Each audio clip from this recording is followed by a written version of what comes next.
비판을 받아들이는 기술.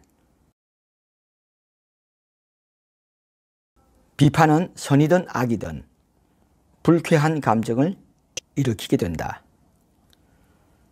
실제로 부정적인 비판을 들은 사람에게는 긴 시간에 걸쳐 신체적으로는 불면증, 고혈압, 위장장애 등이 발생하고 정신적으로는 자신감 결여와 불안이 초래된다. 하지만 비판을 어떻게 받아들이느냐에 따라 더 나은 결과를 얻기 위한 소통의 도구가 될 수도 있다. 따라서 비판을 하고 비판을 받는 데에도 방법이 필요하다. 타인의 느닷없는 비판에 주눅들지 않고 건강한 인간관계를 갖는 데 도움을 주는 비판을 받아들이는 기술에는 어떤 것이 있는지 알아보자. 우선 무엇이 잘못되었는지 문제점을 정확히 알아야 한다. 한 기자가 항상 자신의 기사를 비판하는 편집장 때문에 큰 압박을 받고 있었다. 편집장이 자신의 기사에 붙여놓은 메모들을 정확하게 이해할 수가 없었다. 예를 들면 너무 장황, 요약바람, 어려운 단어 수정 등의 논평이 도대체 어디에 해당하는지를 알 수 없었던 것이다. 그 기자는 편집장에게 수정이 필요한 부분에 표시를 해달라고 부탁했고 그 후 편집장은 그가 요청한 대로 문제가 되는 곳을 정확하게 짚어주었다. 덕분에 그 기자는 더 이상 쓸데없는 스트레스를 받지 않게 되었다고 한다. 다음으로 자신과의 싸움에서 이겨야 한다. 비판을 주고받을 때 부정적인 자아가 활성화되어 감정적으로 움직일 가능성이 커진다. 이렇게 되면 이성적인 판단을 내리는 것이 불가능해지고 아예 생각을 차단해버리기도 한다.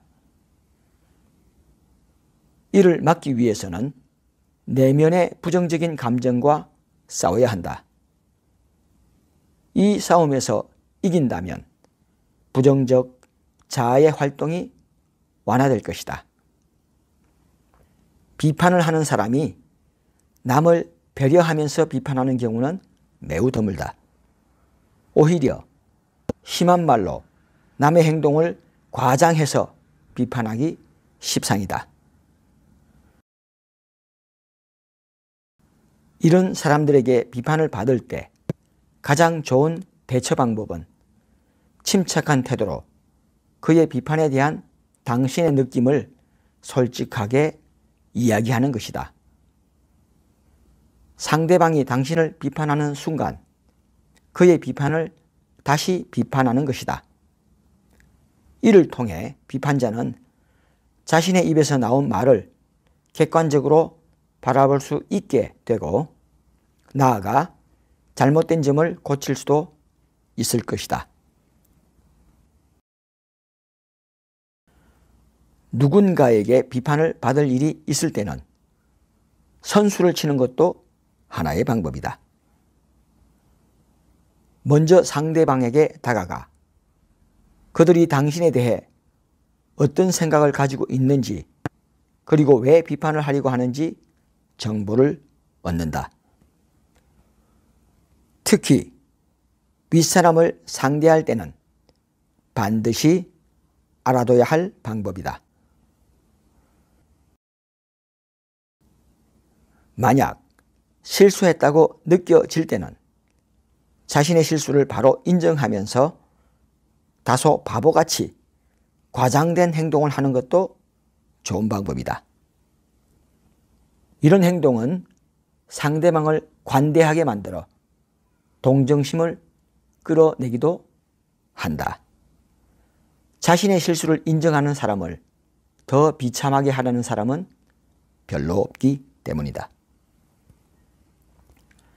당신이 이미 실수를 알고 있다는 뜻을 나타내면 상대방은 오히려 당신의 장점을 찾으려고 노력할지도 모른다. 무엇보다 상대의 비판을 성장을 위한 발판으로 삼아야 한다는 것이다. 누군가가 비판을 위한 비판을 한다면 이런 비판에 대해서는 강력하게 대응하기가 쉽다. 반면에 상대방이 어떤 의도를 가지고 침착하게 비판을 한다면 그에 대해서 진지하게 되새겨봐야 한다. 상대의 비판에 동의한다면 진심으로 고마워할 수도 있다.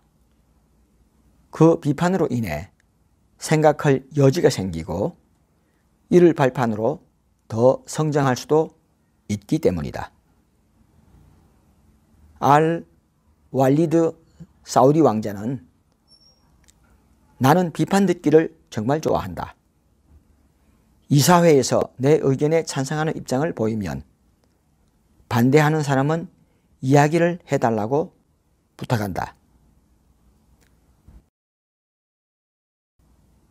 나는 반대 의견 듣기, 토론과 논쟁이 자연스럽게 일어나는 분위기를 만드는 것이 중요하다고 믿는다. 라고 말하며 비판을 장려하였다. 비판은 갈등을 불러오기 쉽다. 비판은 사람을 위축되게 만들 수 있다. 그래서 비판은 말하기도 듣기도 불편하다.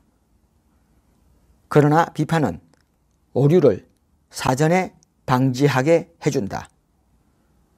날선 비판은 더 나은 답을 찾게 해준다. 사람은 칭찬받으려는 욕구보다는 비판받지 않으려는 욕구가 더 크기 때문이다.